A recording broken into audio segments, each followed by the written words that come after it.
जो बोले सो निर्भय भगवान वाल्मीकि जी महाराज की जय। जो बोले सो निर्भय श्री श्री 108 सतगुरु गुरु ज्ञाननाथ जी महाराज की जय। सर्बत साध संगत की जय। अर्थ श्री योग विशिष्ट प्रथम भाग वैराग्य प्रकरण प्रारंभ। कथा आरंभत होत है सुनो संगत तर ध्यान। वाल्मीकि भगवान जी सदा करें कल्याण। सतचित आनंद रूप आत्मा को नमस्कार है, जिससे ये सब भासते हैं और जिसमें ये सब लीन और सब स्थित होते हैं, और जिससे ज्ञाता ज्ञान ये दृष्टा दर्शन दृश्य और कर्ता कारण क्रिया सिद्ध होते हैं, और जिस आनंद के कारण समुद्र के कण से संपूर्ण विश्व आनंदवान है, और जिस आनंद से सब जीव जीते हैं। अगस्त जी के शिष्य सुतीक्ष्ण के मन में एक संशय उत्पन्न हुआ। तब वह उसके निवृत्त करने अर्थ अगस्त मुनि के आश्रम को गया और विधि से प्रणाम करके स्थित हुआ और नम्रता भाव से प्रश्न किया, हे भगवान, सर्वात तत्वज्ञ और सर्व शास्त्रों के ज्ञाता, एक संशय मुझको है, सो तुम कृपा करके निर्वृत्त करो कि मोक्ष का कारण कर्म है या ज्ञान है, वा दोनों है। जो मोक्ष का कारण हो सो कहो। इतना सुन श्री अगस्त जी बोले, हे ब्राह्मण, केवल कर्म मोक्ष का कारण नहीं और केवल ज्ञान से भी मोक्ष प्राप्त नहीं होता। दोनों करके मोक्ष की प्राप्ति होती है। कर्म करके अंतःकरण शुद्ध होता है और मोक्ष नहीं होता, और अंतःकरण शुद्ध बिना केवल ज्ञान से भी मुक्ति नहीं होती। इससे दोनों से मोक्ष की सिद्धि होती है। कर्म करके प्रथम अंतःकरण शुद्ध होता है, फिर ज्ञान उपजता है, तब मोक्ष सिद्ध होता है। जैसे दोनों पंख करके पंखी आकाश में सुख से उड़ता है, तैसे कर्म और ज्ञान दोनों से मोक्ष की सिद्धता होती है। हे ब्राह्मण, इस अर्थ के अनुसार एक पुरातन इतिहास है, वो तुम सुनो। एक कारण नाम ब्राह्मण अग्निवेग का पुत्र गुरु के निकट जाकर 4 वेद खट अंग सहित अध्ययन करके गृह में आया और कर्म से रहित होकर तूष्णीं स्थित रहा, अर्थात संशय संयुक्त कर्म से रहित हुआ। तब उसके पिता ने देखा कि ये कर्म से रहित होकर स्थित पया है, इसलिए उसने कहा कि हे पुत्र, कर्म की पालना क्यों नहीं करते, और तुम कर्म के ना करने से सिद्धता को कैसे प्राप्त होगे। जिससे कर्म से रहित हुए हो वो कारण कह दो। कारण बोले, हे पिता, एक संशय मुझको उत्पत्त हुआ है, उससे मैं कर्म से तूष्णीं रहा हूँ, सो सुनिए। वेद में एक ठौर कहा है कि जब तक जीता रहे तब तक अग्निहोत्रादि करता ही रहे, और एक ठौर कहा है कि ना तन करके मोक्ष होता है, ना कर्म करके मोक्ष होता है, ना पुत्र आदि करके मोक्ष होता है, ना केवल त्याग से मोक्ष होता है। इन दोनों में मुझको क्या कर्तव्य है, यह संशय है, सो तुम कृपा करके निर्वृत्त करो और बतलाओ कि क्या कर्तव्य है। अगस्त जी बोले, हे सुतीक्ष्ण, ऐसे जब कारण ने पिता से कहा, तब अग्निवेग बोले, हे पुत्र, एक कथा जो पहले हुई है उसको सुनकर हृदय में धारण करना, आगे जो तेरी इच्छा होगी सो करना। एक काल में एक सुरुचि अप्सरा जो संपूर्ण अप्सराओं में उत्तम थी, वो हिमालय पर्वत के सुंदर शिखर पर, जिस पर देवता और किन्नरगण जिनके हृदय कामना से तृप्त और अप्सराओं के साथ क्रीड़ा करते थे, और गंगा जी के पवित्र जल का प्रवाह लहर दे रहा था, बैठी थी। उसने इंद्र का दूत अंतरिक्ष से चला आता देखा। जब निकट आया तो उससे कहा, अहो सौभाग्य देवदूत, तुम देवगण में श्रेष्ठ हो, तुम कहाँ से आए और अब कहाँ जाओगे, सो कृपा करके कहो। देवदूत बोले, हे सुभद्रे, अरिष्ट नेमी एक राजऋषि परमात्मा ने अपने पुत्र को राज देकर वैराग लिया और संपूर्ण विषयों की अभिलाषा त्याग करके गंधमादन पर्वत में जाकर तप करने लगा। उसके साथ मेरा एक कार्य था। उस कार्य के लिए मैं अब इंद्र के पास, जिसका मैं दूत हूँ, संपूर्ण वृत्तांत के निवेदन करने को चला जाता हूँ। अप्सरा ने पूछा, हे भगवान, वो वृत्तांत कौन सा है? मुझसे कहो, मुझको तुम अति प्रिय हो, ये जानकर पूछती हूँ।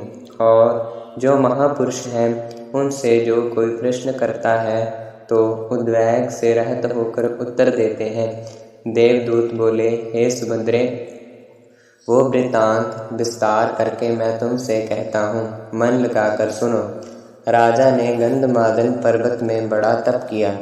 तब देवता के राजा इंद्र ने मुझको बुलाकर आज्ञा की, हे दूत, तुम गंधमादन पर्वत में जो नाना प्रकार की लता वृक्षों से संपूर्ण है, वहाँ विमान, अप्सरा और नाना प्रकार की सामग्री और गंधर्व, यक्ष, सिद्ध, किन्नर, ताल, मृदंग आदि वजंत्र शीघ्र ले जा और राजा को विमान पर बिठा के यहाँ ले आ।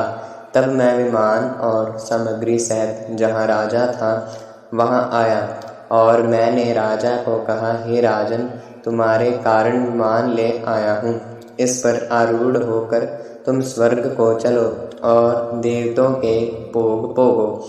इतना सुन राजा ने कहा कि हे देवदूत, प्रथम स्वर्ग का वृत्तांत तुम मुझको कह दो कि तुम्हारे स्वर्ग में दुख और गुण क्या क्या हैं, कि उनको सोचकर मैं हृदय में विचारूं, पीछे जो मेरी इच्छा होगी तो आऊँगा। देवदूत बोले, हे राजन, स्वर्ग में बड़े दिव्य भोग हैं। वो स्वर्ग बड़े पुण्य से जीव पाता है। जो बड़े पुण्य वाले होते हैं वो उत्तम सुख स्वर्ग को पाते हैं। जो मध्यम पुण्य वाले होते हैं वो मध्यम सुख स्वर्ग को पाते हैं और कनिष्ठ पुण्य वाले वे स्वर्ग कनिष्ठ सुख को पाते हैं। ये तो गुण स्वर्ग में है, वो तुमको कहे। और स्वर्ग के जो लोग हैं वो सुनो। हे राजन, जो आपसे ऊंचे बैठे दृष्ट आते हैं और उत्तम सुख भोगते हैं, उनको देख के ताप की उत्पत्ति होती है, क्योंकि उनकी उत्कृष्टता ही ऐसे नहीं जाती।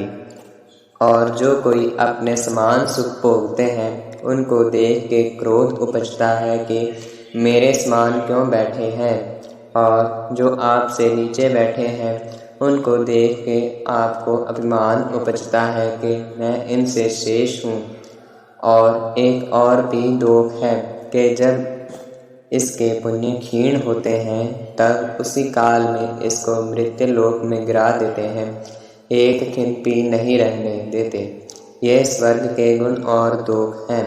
हे सुभद्रे, जब इस प्रकार राजा से मैंने कहा तो राजा ने कहा, हे देवदूत, इस स्वर्ग के योग्य हम नहीं और हमको उसकी इच्छा भी नहीं। हम उग्र तप करके जैसे सर्प अपनी त्वचा को पुरातन जान के त्याग करता है, तैसे ये देह त्याग कर देंगे। हे देवदूत, तुम अपने विमान को जहाँ से लाए हो वहाँ ही ले जाओ, हमारा तो नमस्कार है। हे देवी, जब इस प्रकार राजा ने मुझको कहा तब विमान, अप्सरा आदि सब को ले के स्वर्ग को गया और संपूर्ण वृत्तांत इंद्र से कहा। तब इंद्र प्रसन्न हुआ और सुंदर वाणी से मुख से कहा, हे देवदूत, तुम फिर जहाँ राजा है तहाँ जाओ। वो संसार से उपराम हुआ है, उसको अब आत्म पद की इच्छा हुई है, सो उसको साथ लेके श्री गुरु वाल्मीकि भगवान जी के पास, जिसने आत्म तत्व को आत्मा कर जाना है, ले जाकर मेरा संदेशा देना कि हे महर्षि, इस राजा को तत्व बोध का उपदेश देना कि ये बोध का अधिकारी है, क्योंकि इसको स्वर्ग तथा और पदार्थ की भी इच्छा नहीं। इससे तुम इसको तत्व बोध का उपदेश करो, तत्व बोध को पा के संसार दुख से मुक्त हो। हे सुभद्रे, जब इस प्रकार देव राजा ने मुझसे कहा तब मैं वहाँ से चलकर राजा के निकट आया और उससे कहा कि हे राजन, तुम संसार समुद्र से मोक्ष होने के निमित्त श्री गुरु वाल्मीकि भगवान जी के पास चलो, वो तुमको उपदेश करेंगे। तब उसको साथ लेकर मैं श्री गुरु वाल्मीकि भगवान जी के स्थान पर आया और उस स्थान में राजा को बैठाकर और प्रणाम कर इंद्र का संदेशा दिया। तब श्री गुरु वाल्मीकि भगवान जी ने कहा, हे राजन, कुशल है?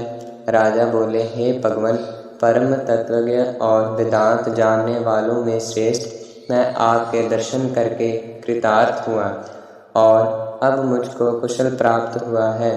मैं कुछ पूछता हूँ, कृपा करके उत्तर देना कि संसार बंधन से मुक्त कैसे हो। इतना सुन श्री गुरु वाल्मीकि भगवान जी बोले, हे राजन, महारामायण औखद तुमको कहता हूँ, उसको सुन के उसका तात्पर्य हृदय में तारने का यत्न करना। जब तात्पर्य हृदय में तारोगे तब जीवन मुक्त होकर विचरोगे। हे राजन, श्री गुरु वशिष्ठ जी और श्री रामचंद्र जी का संवाद है, उसमें मोक्ष का उपाय कहा है। उसको सुन के जैसे रामचंद्र जी अपने स्वभाव में स्थित हुए और जीवन मुक्त हो के विचरे हैं, तैसे तुम भी विचरोगे। राजा बोले, हे भगवान, रामचंद्र जी कौन थे और कैसे थे और कैसे होकर विचरे, सो कृपा करके कहो। श्री गुरु वाल्मीकि भगवान जी बोले, हे राजन, श्राप के बस से सच्चिदानंद विष्णु जी ने जो अद्वैत ज्ञान से संपन्न है, अज्ञान को अंगीकार करके मनुष्य का शरीर धारण किया। इतना सुन राजा ने पूछा, हे भगवान, सच्चिदानंद हरि को श्राप किस कारण हुआ और किसने दिया, सो कहो। श्री गुरु वाल्मीकि भगवान जी बोले, हे राजन, एक काल में सनत कुमार जो निष्काम है वो ब्रह्मपुरी में बैठे थे और त्रिलोकी के पति विष्णु भगवान वैकुंठ से उतरकर ब्रह्मपुरी में आए। तब ब्रह्मा सहित सर्व सभा उठ के खड़ी हुई और पूजन किया और सनत कुमार ने पूजन नहीं किया। इस बात को देखकर विष्णु भगवान बोले कि हे सनत कुमार, तुमको निष्कामता का अभिमान है, इससे तुम काम करके आतुर होगे और स्वामिक काल तक तुम्हारा नाम होगा। तब सनत कुमार बोले, हे विष्णु, सर्वज्ञता का अभिमान तुमको है, तुम्हारी सर्वज्ञता कुछ काल निर्वृत्त होकर अज्ञानता प्राप्त होगी। हे राजन, एक तो ये श्राप हुआ और भी सुनो। एक काल में भृगु की स्त्री जाती रही थी, उसके वियोग से वो ऋषि क्रोधित हुआ था। उसको देख के विष्णु जी हंसे। तब भृगु ब्राह्मण ने श्राप दिया कि हे विष्णु, मेरी तुमने हंसी की है, सो मेरी न्याय तुम भी स्त्री के वियोग से आतुर होगे। और एक दिवस देव शर्मा नाम ब्राह्मण ने नरसिंह भगवान को श्राप दिया था, सो सुनिए। एक दिन नरसिंह भगवान गंगा के तीर पर गए। वहाँ देव शर्मा ब्राह्मण की स्त्री को देख के नरसिंह जी भयानक रूप हो दिखा के हंसे। उनको देख के ऋषि की स्त्री ने भय पाए प्राण छोड़ दिया। तब देव शर्मा ने श्राप दिया कि तुमने मेरी स्त्री का वियोग किया, इससे तुम भी स्त्री का वियोग पाओगे। हे राजन, संत कुमार और भृगु और देव शर्मा के श्राप से विष्णु भगवान ने मनुष्य का शरीर धारण किया। और आगे जो वृतांत हुआ सो सावधान होकर सुनो। अनुपावात्मक मेरा आत्मा जो त्रिलोकी अर्थात देव स्वर्ग पाताल लोकों का प्रकाश करता और भीतर बाहर आत्म तत्व से पूर्ण है, वो सर्व आत्मा को नमस्कार है। हे राजन, ये शास्त्र जो आरंभ किया है, इसके विषय और प्रयोजन और संबंध क्या है और अधिकारी कौन है, सो सुनो। सत्यचित आनंद रूप अचिंत्य चिन्ह मात्र आत्मा को जताता है, सो विषय है। और परमानंद आत्मा की प्राप्ति और अनात्म अभिमान दुख की निवृत्त, ये प्रयोजन इसमें है। और ब्रह्म विद्या मुख्य उपाय से आत्म पद प्रतिपादन है से संबंध है। और जिसको ये निश्चय है कि मैं अद्वैत ब्रह्म अनात्म देह से बांधा हुआ हूँ, सो किसी प्रकार छूटूं वो ना अति ज्ञानवान है ना मूर्ख है, ऐसा विकृत आत्मा यहाँ अधिकारी है। इस शास्त्र का मुख्य उपाय परमानंद की प्राप्ति करने वाला है।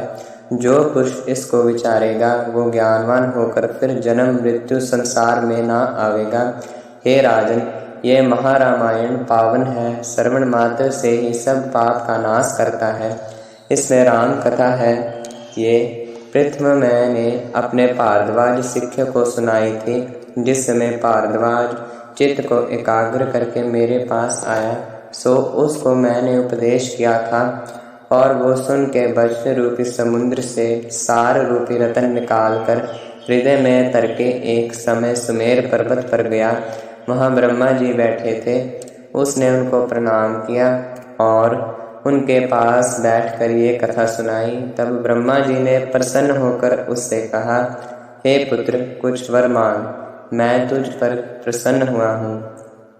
भारद्वाज ने, जिसका उदार आशय था, उसने कहा, हे भूत पविख्य के ईश्वर, जो तुम प्रसन्न हुए तो ये वर दो के संपूर्ण जीव संसार दुख से मुक्त हो और परम पद पावे, और वही उपाय कहो। ब्रह्मा जी ने कहा, हे पुत्र, तुम अपने श्री गुरु वाल्मीकि भगवान जी के पास जाओ। उसने आत्मबोध महारामायण, जो परम पावन और संसार समुद्र से तरने का पुल है, उस आनंदित शास्त्र का आरंभ किया है। उसको सुनकर जीव महामोह संसार समुद्र से तरेंगे। फिर आप ही परम ऐश्वी ब्रह्मा, जिनकी सर्वभूत के हित में प्रीति है, भारद्वाज को साथ लेकर मेरे आश्रम में आए। मैंने भली प्रकार से उनका पूजन किया तो उनने मुझसे कहा, मुनियों में श्रेष्ठ श्री गुरु वाल्मीकि भगवान जी, ये जो श्री राम के स्वभाव के कथन का आरंभ तुमने किया है, इस उद्यम का त्याग ना करना, इसको आदि से अंत पर्यंत समाप्त करना, क्योंकि ये मुख्य उपाय संसार रूपी समुद्र के पार करने को जहाज है। इससे सब जीव कृतार्थ होंगे। इतना कहकर ब्रह्मा जी जैसे समुद्र से आवृत चक्र एक मुहूर्त पर्यंत उठ के फिर लीन हो जावे, तैसे अंतर्ध्यान हो गए। तब मैंने भारद्वाज से कहा, हे पुत्र, ब्रह्मा जी ने क्या कहा? उन्होंने कहा, हे भगवान, तुमको ब्रह्मा जी ने ये कहा कि हे मुनियों में श्रेष्ठ, ये जो तुमने श्री राम जी के स्वभाव के कथन का उद्यम किया है, उसका त्याग ना करना, अंत पर्यंत समाप्त करना, क्योंकि संसार समुद्र के पार करने को ये कथा जहाज है। इससे अनेक जीव कृतार्थ होकर संसार संकट से मुक्त होंगे। इतना कहकर श्री गुरु वाल्मीकि भगवान जी बोले, हे राजन, जब इस प्रकार ब्रह्मा जी ने मुझसे कहा, तब उनकी आज्ञानुसार मैंने ग्रंथ बनाकर भारद्वाज को सुनाया। हे पुत्र, श्री गुरु के उपदेश को पाकर जिस प्रकार श्री राम जी निःशंक होकर विचरे हैं, तैसे तुम भी विचरो। तब उसने प्रश्न किया, हे भगवान, जिस प्रकार श्री रामचंद्र जी जीवन मुक्त होकर विचरे हैं, वो आदि से कर्म करके मुझसे कहिए। श्री गुरु वाल्मीकि भगवान जी बोले, हे भारद्वाज, रामचंद्र, श्री लक्ष्मण, श्री भरत, श्री शत्रुघ्न, श्री सीता, रानी कौशल्या, रानी सुमित्रा, राजा दशरथ, 8 तो ये जीवन मुक्त हुए हैं, और 8 मंत्री असगुण और श्री गुरु वशिष्ठ जी वामदेव से आदि अष्टवसंत जीवन मुक्त होकर विचरे हैं। उनके नाम सुनो। राम जी से लेकर राजा दशरथ पर्यंत 8 तो ये कृतार्थ होकर अविरोध परम बोधवान हुए हैं, और कुंतपाशी, श्री सत्यवर्धन, श्री सुक्ताम, श्री विभीषण, इंद्रजीत, श्री हनुमान, श्री वशिष्ठ, श्री वामदेव, ये अष्टमंत्री सो निशंक हुए चेष्टा करते पए और सदा अद्वैत अनिष्ट हुए हैं। इनको कदाचित स्वरूप से द्वैत भाव नहीं पूरा है। अनाम्य पद की स्थिति में तृप्त रहकर केवल चिन्मात्र शुद्ध पद परम पावनता को प्राप्त हुए हैं। इत श्री योग विशिष्ट वैराग्य कथा आरंभ वर्णन नाम प्रथम सर्ग। भारद्वाज ने पूछा, हे भगवान, जीवन मुक्त की स्थिति कैसी है और श्री राम जी कैसे जीवन मुक्त हुए हैं, सो आदि से लेकर अंत पर्यंत सब कहो। श्री गुरु वाल्मीकि भगवान जी बोले, हे पुत्र, ये जगत जो पासता है सो वास्तविक कुछ नहीं उत्पत्त हुआ, अविचार करके पासता है। विचार किए से निर्वृत्त हो जाता है। जैसे आकाश में नीलता पासती है सो भ्रम करके है, जब विचार कर देखिए तब नीलता प्रतीत दूर हो जाती है। तैसे अविचार करके जगत पासता है और विचार से लीन हो जाता है। हे शिष्य, जब तक सृष्टि का अत्यंत पाव नहीं होता तब तक परम पद की प्राप्ति नहीं होती। जब दृश्य का अत्यंत पाव हो जावे तब शुद्ध चिदाकाश आत्म सत्ता पासेगी। कोई इस दृष्टि को महाप्रलय में कदाचित अपाव कहते हैं, परंतु मैं तुझको तीनों काल का अपाव कहता हूँ। जब इस शास्त्र को श्रद्धा संयुक्त आदि से लेकर अंत तक सुनकर धारण करो तब प्रांति निवृत्त हो जावे और अविकृत पद की प्राप्त हो। हे सिक्खे, संसार ब्रह्म मात्र सिद्ध है, इसको परम मात्र जानकर विस्मरण करना यही मुक्ति है और इसके बंधन का कारण वासना है। वासना करके भटकता फिरता है।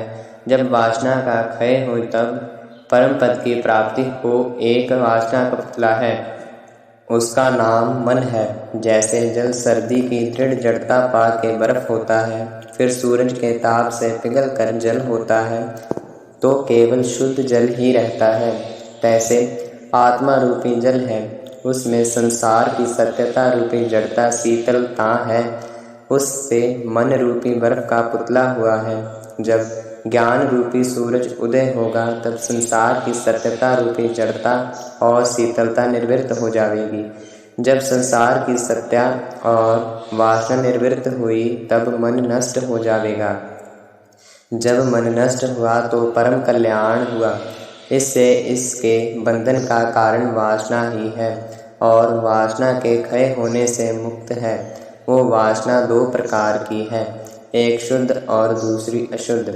अपने वास्तविक स्वरूप के अज्ञान से अनात्मा जो देहादिक उनमें अहंकार करना, जब इसको अनात्म अभिमान हुआ तब नाना प्रकार की वासना उपजती है। उससे कटी यंत्र की न्यायी पड़ा परमता है। हे साधु, ये जो पंचभूत का शरीर तुम देखते हो सो सब वासना रूप है और वासना करके खड़ा है।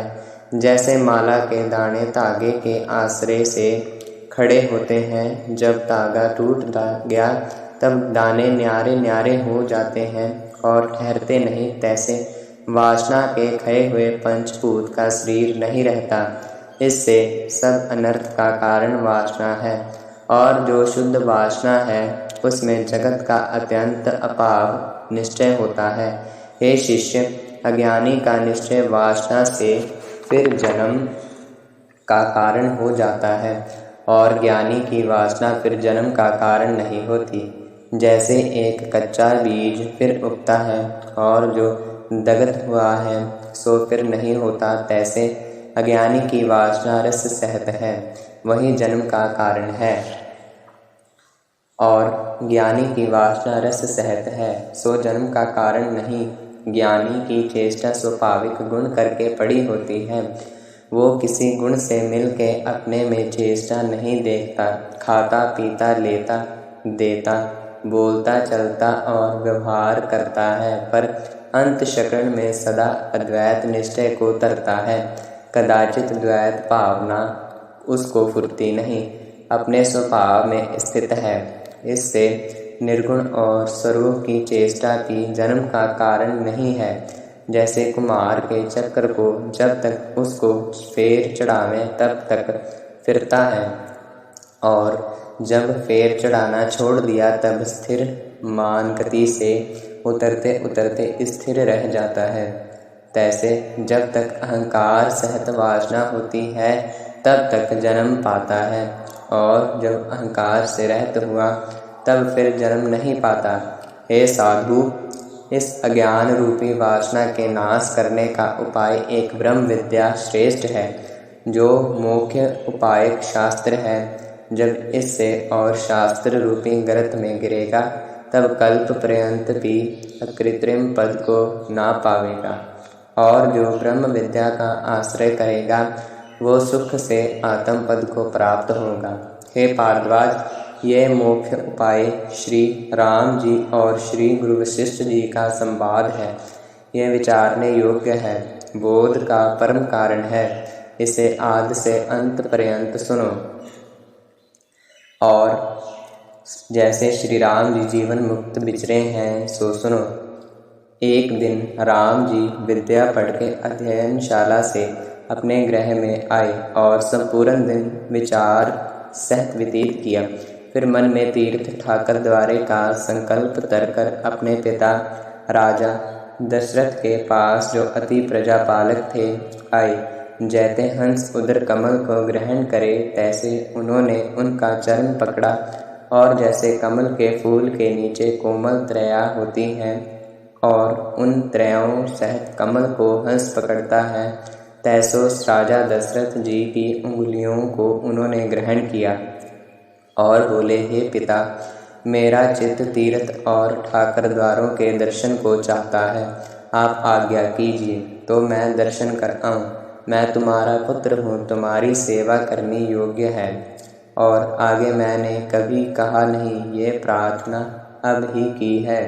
ये वचन मेरा ना फेरना, क्योंकि ऐसा त्रिलोकी में कोई नहीं है कि जिसका मनोरथ इस घर से सिद्ध ना हुआ है। इससे मुझको कृपा कर आज्ञा दीजिए। इतना कहकर श्री गुरु वाल्मीकि भगवान जी बोले, हे भारद्वाज, इस प्रकार जब राम जी ने कहा, तब श्री गुरु वशिष्ठ जी पास बैठे थे। उन्होंने भी महाराज दशरथ से कहा, हे राजन, श्री राम जी को आज्ञा दो कि तीर्थ कर आवें। इनके चित्त में फुरा है और इनके साथ सेनातन मंत्री ब्राह्मण दीजिए, ये विधि पूर्वक दर्शन कर आवें। तब महाराज दशरथ ने शुभ मुहूर्त देखकर राम जी को आज्ञा दी। जब वो चलने लगे तो पिता और माता के चरण पकड़े और सबको कंठ लगा रुदन करने लगे। इस प्रकार सबसे मिलकर लक्ष्मण आदि भाई और श्री वशिष्ठ आदि ब्राह्मण, जो विधि जानने वाले थे, और बहुत धन और सेना साथ लई और दान पुण्य करते गृह के बाहर निकले। तब वहाँ के लोगों और स्त्रियों ने राम जी के ऊपर फूलों और कलियों की बरखा की। जैसे बर्फ बरसती है तैसी बरखा करी और श्री राम जी की मूर्ति हृदय में तर लई।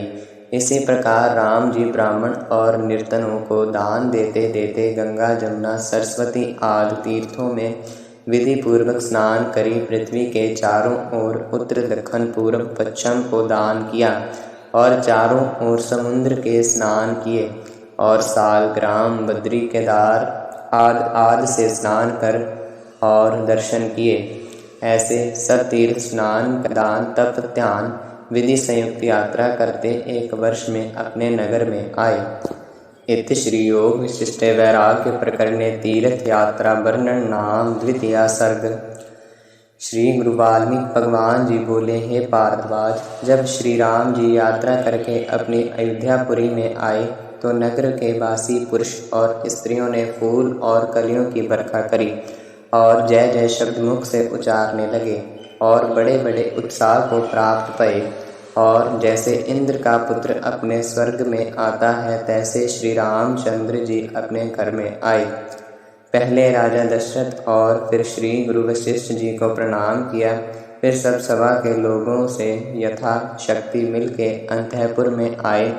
वहाँ कौशल्या आदि माताओं को यथा योग नमस्कार किया और भाई बांधव कुटुंब से मिले। हे भारद्वाज, इस प्रकार श्री राम जी के आने का उत्साह 7 दिन पर्यंत होता रहा। उस समय में कोई मिलने आवे, कोई कुछ लेने आवे, उनको दान पुण्य करते, बाजे बजते, पा आदि स्तुति करने लगे।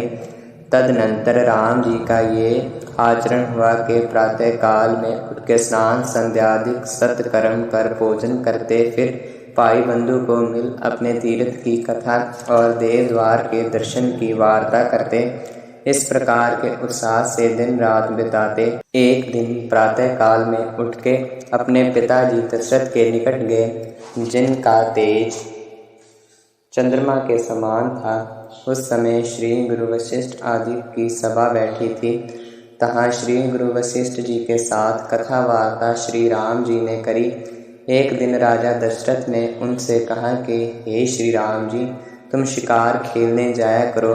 उस समय में श्री राम जी की अवस्था 16 वर्ष से कई महीने कम थी और लक्ष्मण शत्रुघ्न भी साथ थे।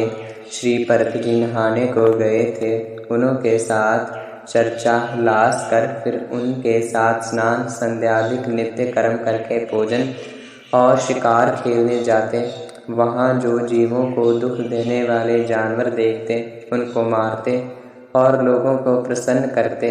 इस प्रकार दिन को शिकार खेलने जाते, रात्रि को बाजे निशान सहित अपने घर में आते। इस प्रकार बहुत दिन बीते। एक दिन श्री राम जी बाहर से अपने अंतःपुर में आके शोक सहित स्थित भये। हे भारद्वाज, राजकुमार अपनी सब चेष्टा और रस संयुक्त इंद्रियों के विषयों को त्याग बैठे और उनका शरीर दुर्बल होकर मुख की क्रांति कट गई और जैसे कमल सूखे पीत वर्ण हो जाता है, तैसे श्री राम जी का मुख पीला हो गया और जैसे सूखे कमल पर पौरे बैठते हैं, तैसे सूखे मुख पर नेत्र रूपी पौरे पासने लगे।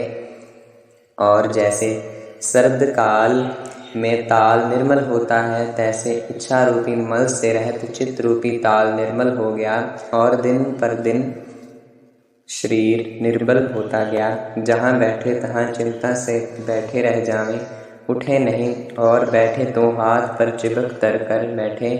जब टहलुए मंत्री बहुत कहें कि हे प्रभु, ये स्नान संध्या का समय हुआ है, अब उठो, तब उठकर स्नान आदि करें। अर्थात जो कुछ खाने पीने बोलने चलने पहनने की क्रिया थी सो सब विरस हो गई। तब श्री लक्ष्मण और श्री शत्रुघ्न भी श्री रामचंद्र को संशय देखकर उसी प्रकार हो बैठे और महाराज दशरथ जी ये वार्ता सुन के श्री राम जी के पास आ बैठे। क्या देखा कि राम जी महाकृष्ण हो गए हैं। इस चिंता में आतुर है कि हाय हाय, इनकी क्या अवस्था हुई है। इस शोक से राम जी को गोद में बैठाया और कोमल सुंदर शब्द से पूछने लगे कि हे पुत्र, तुमको क्या दुख प्राप्त हुआ है जिससे तुम शोकवान हुए। तो श्री राम जी ने कहा, हे पिता, हमको तो दुख कोई नहीं है। ऐसे कह के चुप हो रहे। जब इस प्रकार कुछ दिन बीते तो राजा और सब स्त्रियां शोकवान हुई और राजा राजमंत्री मिल के विचार करने लगे कि पुत्र का किसी ठौर विवाह करना चाहिए। और ये भी विचार करने लगे कि क्या हुआ है कि मेरे पुत्र शोकवान रहते हैं। तब श्री गुरु वशिष्ठ जी से पूछा, हे मुनीश्वर, मेरे पुत्र शोक में क्यों रहते हैं। श्री गुरु वशिष्ठ जी ने कहा, हे राजन, जैसे पृथ्वी जल तेज आकाश महापूत अल्प कार्य में विकारवान नहीं होते, जब जगत उत्पन्न प्रलय होता है तब विकारवान होते हैं, तैसे महापुरुष अल्प कार्य में विकारवान नहीं होते। इससे हे राजन, तुम शोक मत करो और राम जी किसी अर्थ के निमित्त शोकवान हुए होंगे, पीछे इनके सुख मिलेगा। इतना कह श्री गुरुवाल